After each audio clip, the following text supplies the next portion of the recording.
Capítulo 10. De onde vem tudo isso? Neste capítulo será abordada uma parte mais técnica que tem por objetivo ajudar o leitor a compreender um pouco mais do complexo funcionamento cerebral das pessoas com transtorno de personalidade borderline. No início do século passado, diversos psicanalistas já descreviam comportamentos compatíveis com sintomas do que hoje conhecemos como o transtorno de personalidade borderline. Mas foi Thomas Werner Moore o primeiro profissional desta área a utilizar o termo borderline.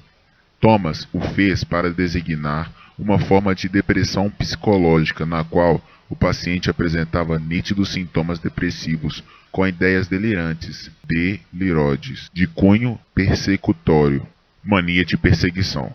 No início da década de 70, o transtorno foi finalmente reconhecido e incluído no DSM, através dos estudos profundos de dois americanos, Gunderson e Singer, na Escola de Medicina de Harvard.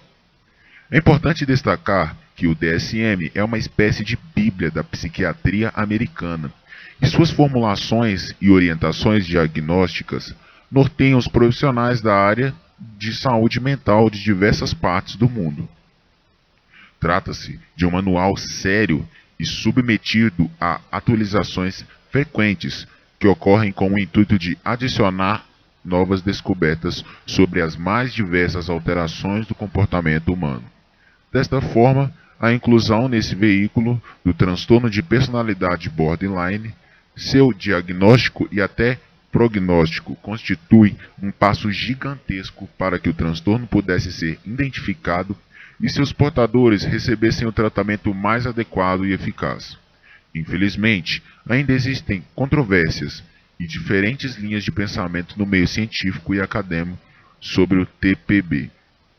No entanto, já podemos afirmar que é consenso o fato de os pacientes apresentarem alterações significativas no que tange às áreas afetiva, emocional, comportamental, social e cognitiva, como visto de forma mais detalhada no capítulo 2. O transtorno de personalidade borderline deriva de diversas disfuncionalidades neurobiológicas dentro dos incontáveis circuitos cerebrais.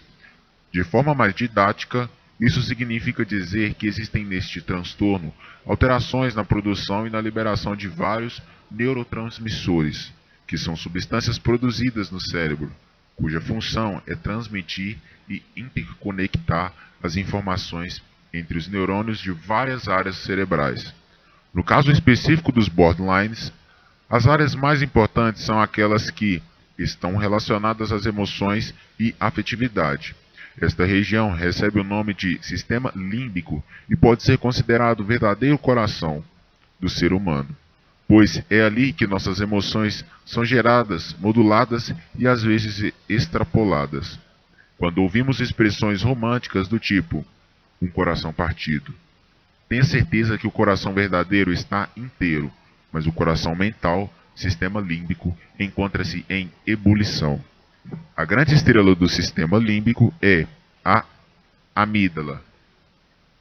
Não confundir com a amígdala da garganta, que poderá ser visualizada na ilustração das estruturas cerebrais mais adiante. Segundo Gunderson, com quem compartilha os fundamentos em relação aos borderlines, o pilar central desse transtorno encontra-se na disfuncionalidade afetiva emocional. Esse componente tão significativo determina as maiores dificuldades dessas pessoas, as relações afetivas de natureza interpessoal e até mesmo a intrapessoal. A disfunção afetiva determina e molda a forma como essas pessoas se relacionam com as mais próximas e íntimas e também com elas mesmas. Neuroimagem funcional. Novas perspectivas diagnósticas. Novos e transformadores ventos sopram no estudo e na compreensão dos transtornos de comportamento humano, graças aos avanços tecnológicos que nos conduziram aos exames de neuroimagens. Hoje, muito mais do que ver as estruturas do cérebro, podemos vê-lo em ação, como ele se comporta quando sentimos alegria, raiva, amor, paixão, tristeza, etc. Até bem pouco tempo, os transtornos psiquiátricos eram diagnosticados levando-se em consideração os sinais e sintomas descritos pelo paciente e aqueles observados pelo médico durante o tempo de consulta. Uma revolução nesse aspecto se anuncia, pois a neuroimagem nos possibilita observar circuitos cerebrais e as áreas das quais alguns deles se apresentam mais ativados ou mesmo hipofuncionantes. É essencial frisar que a boa e insubstituível relação médico-paciente na colheita de informações, bem como a perícia e a experiência do psiquiatra, são fundamentais para a elaboração diagnóstica e, consequentemente, do projeto terapêutico. No entanto, os exames de neuroimagem funcional, sem qualquer sombra de dúvidas, abrem novas perspectivas no auxílio complementar. Para o diagnóstico dos transtornos mentais mais complexos que, por serem assim, podem levar muito tempo para serem estabelecidos. No capítulo 8, cheguei a comentar a triste estatística de que os borderlines levam, em média, 10 anos para receberem um diagnóstico preciso. E esse tempo precioso costuma trazer consequências desastrosas para esses pacientes nos mais diversos setores de suas vidas, especialmente o afetivo. Os exames de neuroimagem funcional produzem dinâmicas do cérebro nas quais podemos observar a atividade dos neurônios em diversas regiões cerebrais. Isso na prática nos mostra as áreas onde os neurônios trabalham mais, já que correspondem às regiões onde há mais consumo de combustíveis, oxigênio, glicose, etc. Atualmente, a personalidade borderline é um dos comportamentos disfuncionais mais estudados e descritos pela psiquiatria. Apesar disso, esse transtorno ainda é bastante subdiagnosticado pelos profissionais da área de saúde mental.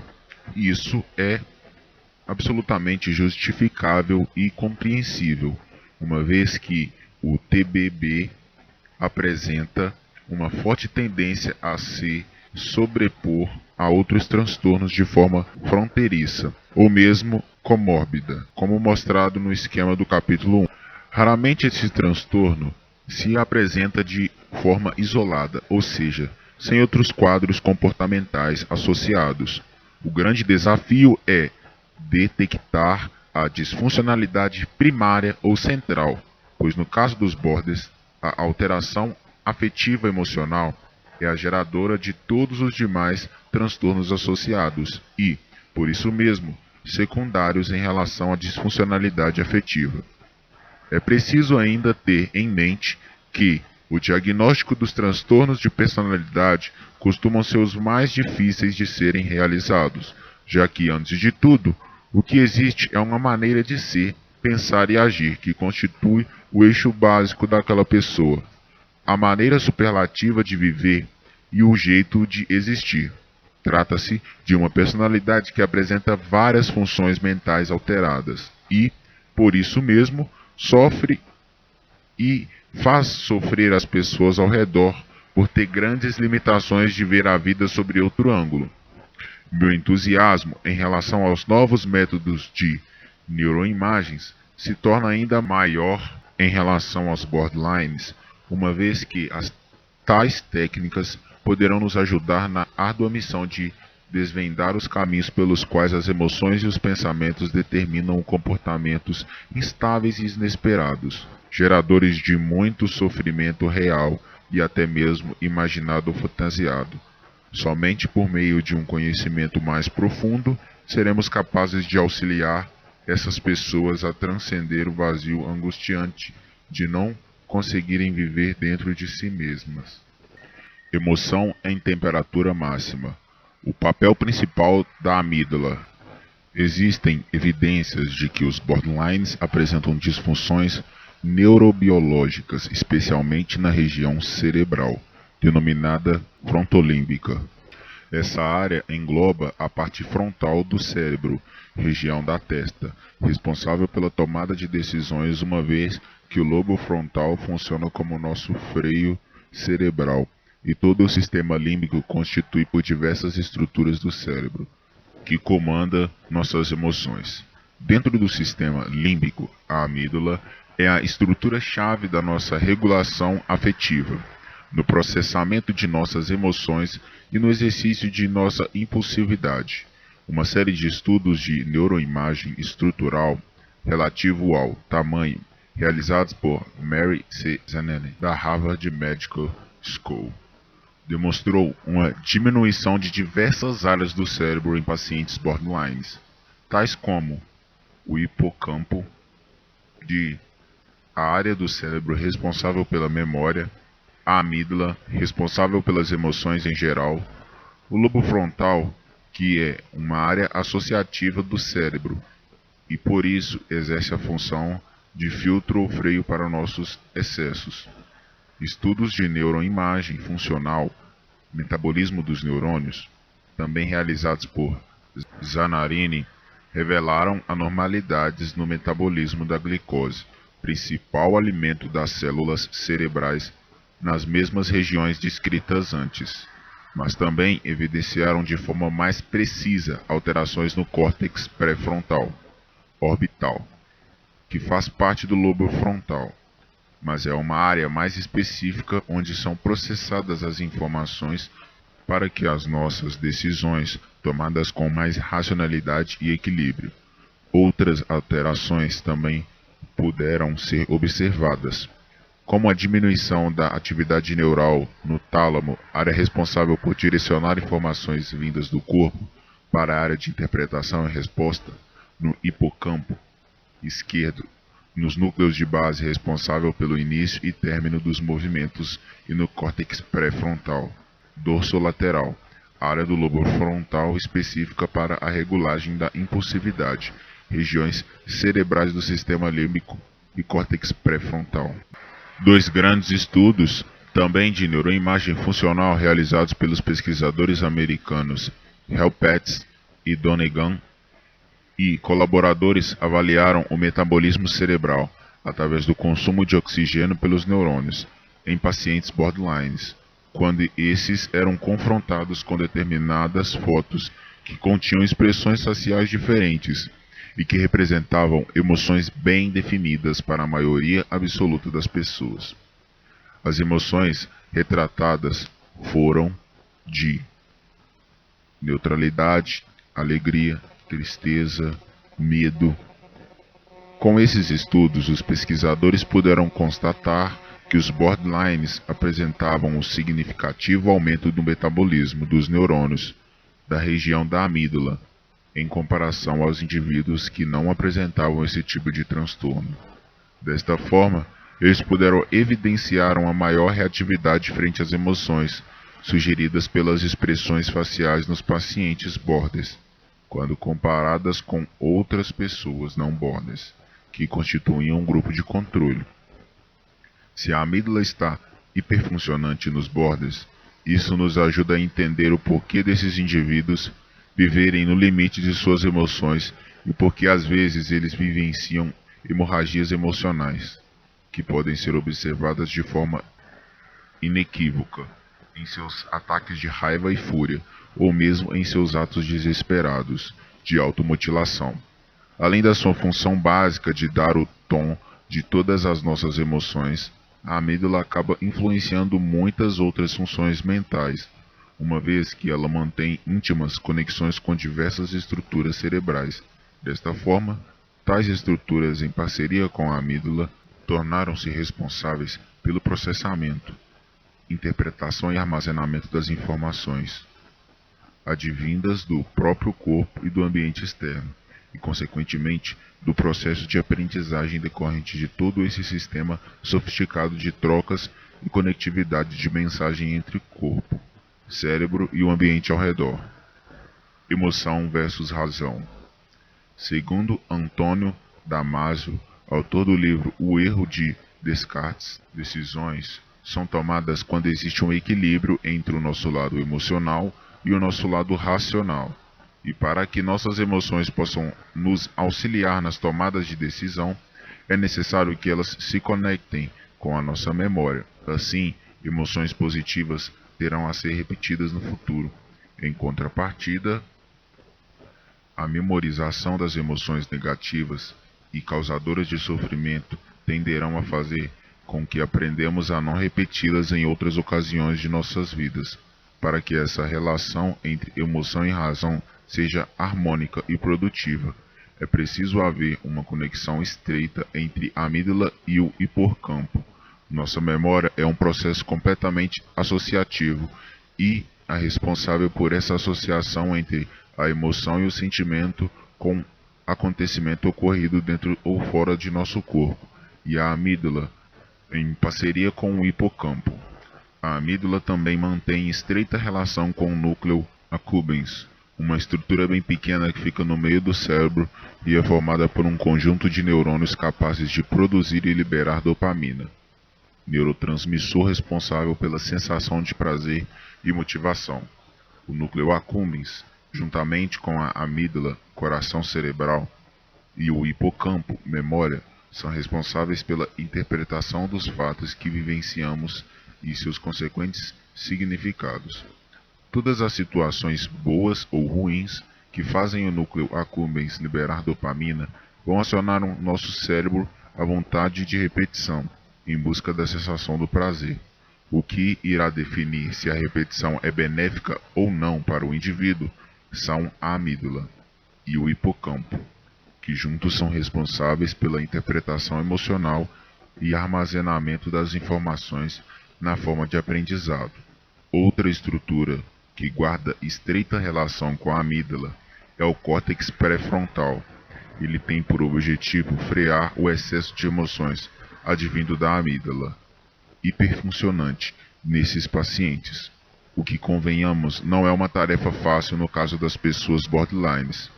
Antes de chegarmos ao córtex pré-frontal, temos que recordar o papel decisivo da amígdala na região afetiva das pessoas. As informações sensoriais, oriundas dos nossos sentidos ou no meio externo, ao chegarem ao cérebro passam pelo tálamo, que tem o papel de redirecionar essas informações, ora para o córtex pré-frontal, onde as associações são feitas e as decisões tomadas, ora para a amígdala, que dá o tom emocional da história. Da amígdala, os estímulos podem percorrer dois caminhos, um mais rápido e automático ou um mais lento, elaborado e racionalizado. O caminho rápido não passa pelo lobo frontal, vai direto para o hipotálamo, que libera uma série de hormônios para a manutenção da homeostasia do organismo. Entre esses hormônios estão o cortisol, responsável pelo estresse, especialmente crônico, do organismo para o cérebro. O cortisol é uma substância extremamente tóxica a médio e longo prazos, e as células do hipocampo memória são as mais sensíveis a essa toxicidade. Os borderlines vivem estressados. É fácil entender porque sua memória relativa a coisas desagradáveis não impede de cometer os mesmos erros muitas vezes, especialmente no campo afetivo. Desta forma, a via rápida propicia a exacerbação das emoções e falha no aprendizado, ambos gerados pelo cortisol, que ativa mais ainda a amígdala e intoxica e lesa as células da memória localizadas no hipocampo. No caminho mais lento, a amígdala passa as informações de volta ao tálamo, que, por sua vez, aciona novamente o córtex pré-frontal, que reforça o freio sobre as emoções amigdalianas. Quando a amígdala está hiperativada, como ocorre nos borders, ela acaba chamando toda a atenção para si, fazendo com que os circuitos cerebrais se desviem sempre em sua direção, através da via rápida. Isso gera o que denominamos de sequestro neural, em que as tomadas de decisões tendem a ser automáticas e instintivas, em vez de serem pensadas e mais elaboradas. Sendo assim, o córtex pré-frontal é subativado nos borders, pois a maioria das informações segue o caminho rápido que reforça a hiperatividade emocional desses indivíduos, sem poder exercer o papel de filtro e freio emocional. O córtex pré-frontal pouco pode fazer para impedir as hemorragias emocionais que tomam conta dessas pessoas. Na matemática cerebral da razão X emoção, os Borders mostram que a razão é um perdedor contumas.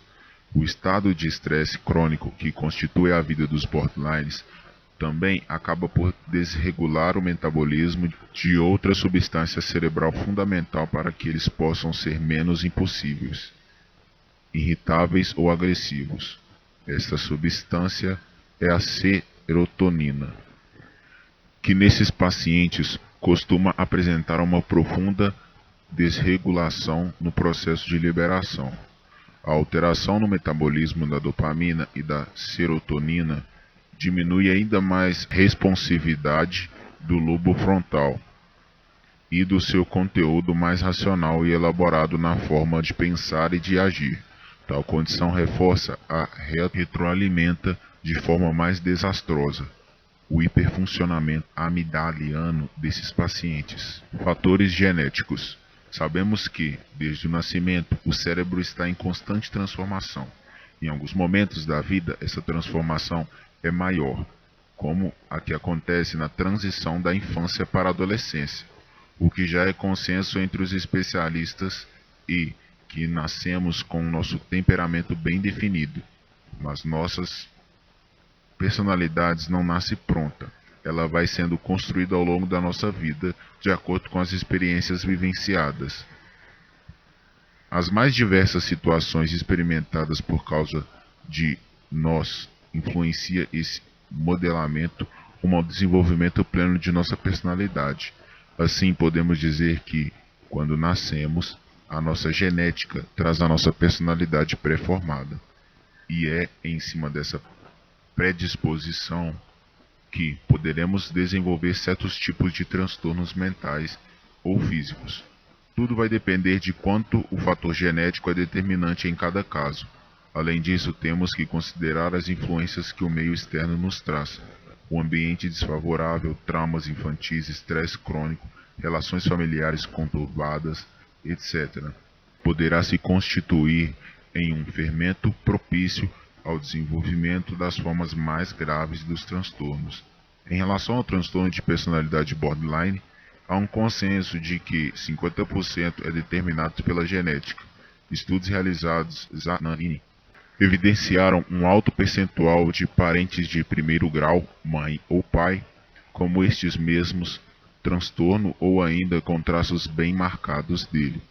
Em outros estudos feitos na Noruega, comparando gêmeos dizigóticos e monozigóticos, verificou-se uma concordância de 35% para os gêmeos monozigóticos e de 7% para os dizigóticos. Dentre todos os transtornos de personalidade, o borderline se mostrou o transtorno com maiores estimativas genéticas, tendo em vista a dificuldade diagnóstica nesse transtorno. Ainda existem poucos estudos que apresentem um número significativo de casos para que conclusões mais específicas e precisas possam ser tomadas com algo definitivo. Desta maneira, Mary Zanarini, de Harvard Medical School, concluiu que o componente genético no desenvolvimento do transtorno de personalidade borderline é bastante forte e que os fatores ambientais também influenciam a modelagem do mesmo, de forma mais expressiva do que em outros transtornos de personalidade em geral. E destaca ainda que os estudos em grupos maiores, especialmente em gêmeos, são necessários para tornar estas conjecturas mais fidedignas. Fatores ambientais. A constituição de nossa afetividade está intimamente ligada à maneira pelo qual uma pessoa se relaciona com os outros e consigo mesma. O processo em que um indivíduo se enxerga como um ser único e independente dos demais é denominado de subjetivação do eu, e ele ocorre através das experiências vivenciadas desde o início da infância. Entre 4 e 5 anos, uma criança já tem noção exata de que ela é um ser diferente de seus pais, especialmente sua mãe. É nessa fase da vida que os pequenos começam a mentir e se divertem com a constatação de que seus pensamentos não podem ser totalmente desvendados por seus familiares e cuidadores. Nas meninas, esse processo costuma acontecer mais cedo do que nos meninos. Perceber-se um sujeito único, ao mesmo tempo que é mágico e fascinante para a maioria das crianças, podem se revelar algo aterrorizador e angustiante para aquelas que já nasceram com uma genética bem marcada para a disfuncionalidade afetiva dos borderlines. Ver-se único para essas crianças pode fazê-las se sentir vazias, sós e desprotegidas. E é nesse momento que a influência do ambiente externo poderá fazer uma profunda diferença entre as crianças que apresentarão as formas mais leves ou apenas traço dos transtornos, e aquelas nas quais evidenciamos quadros graves com disfuncionalidades interpessoais, capazes de colocar em risco suas próprias vidas e das pessoas com as quais estabeleçam relações intensas e doentias. Nesta fase tão importante da infância, a estrutura familiar se mostra fundamental para um bom prognóstico para essas pessoas no futuro. Crianças que viveram em ambientes familiares violentos, com presença de brigas verbais ou físicas, apresentam maiores dificuldades em desenvolver uma afetividade saudável e estável. Essas famílias ensinam que o desrespeito é algo aceitável. Esse tipo de ensinamento dificulta em muito o desenvolvimento empático do indivíduo. Empatia é a capacidade da pessoa se colocar no lugar da outra.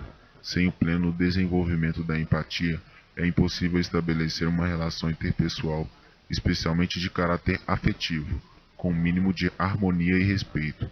A questão da empatia é tão importante quando se trata de borderlines, que ela é capaz de estabelecer a gravidade do quadro, bem como o seu prognóstico. Borderlines empáticos possuem uma maior capacidade de autorreflexão e, consequentemente, são capazes de apresentar mudanças comportamentais significativas quando se engajam em um trabalho psicoterápico adequado. Nos casos mais graves de pessoas com transtorno de personalidade borderline, é possível identificar em suas histórias infantis a presença de abusos sexuais, abusos físicos e maus tratos por períodos prolongados de tempo. Zanarini. E quando a criança tem uma mãe borderline ou com traços bem marcantes do transtorno? Bom, aí fatores genéticos podem se somar a fatores externos de caráter educacional, com consequências previsivelmente desfavoráveis. A mãe border, como vimos no capítulo 5, é sempre de difícil convivência, mas se ela for uma borderline grave, o envolvimento mãe e filho tenderá a gerar uma relação marcada pela ambivalência afetiva, imprevisibilidade, ansiedade e insegurança. Esses ingredientes são quase infalíveis para a construção de uma afetividade no mínimo conturbada. Por todos os aspectos destacados, é possível observar que o transtorno de personalidade borderline trata-se de um dos mais complexos quadros relacionados às disfunções comportamentais humanas. O que sabemos até o momento talvez seja apenas a ponta de um iceberg, mas todos os esforços para desvendar este universo são válidos e necessários, pois conhecer o universo dos afetos e das emoções humanas é como revelar a origem de nossa essência. Descartes um dia afirmou: penso, logo existo. E durante muito tempo não questionei essa afirmação. Cheguei a citá-la em entusiasmo em diversas aulas sobre o funcionamento mental de nossa espécie. No entanto, hoje necessito rever alguns conceitos e esse é um deles. Tenho o firme propósito de acreditar que, se Descartes pudesse ter acesso a todo o conhecimento científico gerado nos últimos 20 anos, pelo menos em relação ao funcionamento cerebral, ele reescreveria em algo mais ou menos assim: sou humano, logo me emociono e, se as emoções me permitirem, pensarei adequadamente. Epígrafe. De que é feito o amor? Dizem que o amor é paz. O que o amor me deu, ninguém vai me tirar. O meu amor só crê nas visões que o amor me dá. Se uniu dois corações, não vai mais separar. Dois corações. André Sperling, Ronaldo Bastos.